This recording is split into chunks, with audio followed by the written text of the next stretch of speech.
হোজাই ডিস্ট্ৰিক্টৰ এগৰাকী বুজুৰ্গ যিগৰাকী বুজুৰ্গৰ আজিলৈকে তাহাজ্জুতৰ নমাজ মিস হোৱা নাই। প্ৰতিদিন এই বুজুৰ্গগৰাকীয়ে তাহাজ্জুতৰ নমাজ পঢ়ি গৈছে। ৰমজানত তেওঁ ৰোজা ৰাখি গৈছে। ছালৰ পৰা ডাইৰেক্ট মাটিত পৰি ভৰি দুই টুকুৰা হৈ গ'ল। হোজাই ডিস্ট্ৰিক্ট এয়া লস্কপাতাৰ ওচৰৰ কাপাচুৰা বুলি কয়। সেই কাপাচুৰাৰ এই তাহাজ্জুতৰ নমাজ এদিনো মিস নকৰা মানে 5 ওয়াক্ত নমাজি মানে তেওঁ মানে আল্লাহক ইবাদত কৰে প্ৰতি সময়ত। আৰু সেইগৰাকী বুজুৰ্গ বৰ্তমান ৰমজানত মানে বৰ বিপদত পৰি গৈছে। টকা যদি তেওঁৰ থাকিলেহেঁতেন ইমান সময় বহিৰাজ্যত গৈ তেওঁ চিকিৎসা কৰি তেওঁ পৰিয়াল পোহপাল দিলে হয়। এই বৃদ্ধ বয়সত নমাজো পঢ়ি আছে, তেওঁৰ পৰিয়ালো পোহপাল দি আছে। প্লিজ, ৰমজানত বৰ কষ্ট পাই আছে, ফেমিলিটো বৰ মানে কান্দি আছে।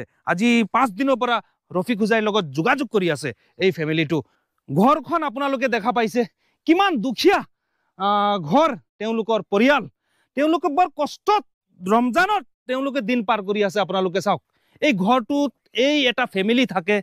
এই যে আব্দুল সামাদৰ স্কিনাৰ মই আপোনালোকক ভিডিঅ'ৰ স্ক্ৰীনত দি দিছোঁ। প্লিজ অসমবাসী ৰাইজ, এই যে তাহাজ্জুতৰ নমাজ পঢ়া লাল মিয়া হোজাই ডিস্ট্ৰিক্টৰ মই ইফালে যেতিয়া সোমাই আহিছোঁ মুখে মুখে গাঁৱত এই লাল মিয়াৰ কথা। এই লাল মিয়া ইমানে সৎ, ইমানে ভাল মানুহ, ইমানে গাঁৱৰ রাইজে ইমান আদর করে। লাল মিয়াক আপোনালোকে অকনমান মরম করে দিয়ক। আমি আর সঙ্গে তো কোলাই পারছি না। আমি যেটা আছেন ক্যাপাসিটি বাইরে সব শেষ করে আসছি। অনেক কিছু সাহায্য তুলছি, মানে সাহায্য অল্প পয়সা উঠছে। অল্প পয়সা তো আর চিকিৎসা হইতো না, 1.5 লাখ টাকা লাগে। মানে আপনারা যাই পারেন তাই দেন, আমার বাইরে সুস্থ করে বাড়িতে আনতাম অপারেশন করাইয়া। বৰ বেয়া লাগিছে, লৰাই কান্দি আছে পিতৃক বচাবৰ কাৰণে। তেওঁলোক আচলতে এয়া হৈছে সামাদৰ মা ন, এয়া সামাদৰ মা আৰু 2টি কন্যা আছে। ইফালে ডাঙৰ ডাঙৰ 2টি কন্যাও কেমেৰাত আহিছে। বাধ্য মানে ইমান মজবুৰিত হলে মানুহ কেমেৰাত আহে, কেমেৰাত আহি মানুহে সাহায্য বিচাৰে। তো প্লিজ আপোনালোকে এই লাল মিয়াৰ কাৰণে আপোনালোকে ভিডিঅ' শ্বেয়াৰ কৰি দিব। লাল মিয়াই তাহাজ্জুতৰ নমাজ পঢ়ি আপোনালোকক দোৱা কৰিব, কাৰণ এই বয়সস্থ মানুহজনে এতিয়াও কাম কৰিব পাৰে।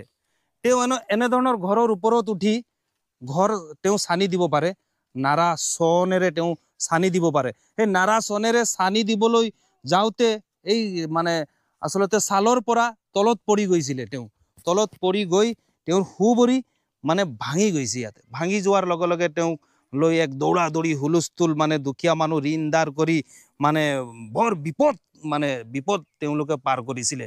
এতিয়া ডাইৰেক্ট আজি 2 মাহৰ পৰা ঘৰত পৰি আছে। তো তেওঁক আপোনালোকৰ জৰিয়তে ডাইৰেক্ট বহিৰাজ্যৰ চিকিৎসালয়ত ভৰ্তি কৰাব লাগে। আপোনালোকে সহায় কৰি দিয়ক। আৰু লাল মিয়াই আপোনালোকৰ বাবে দোৱা কৰিব, পুৰা ফেমিলিটোৱে আপোনালোকৰ বাবে দোৱা কৰিব।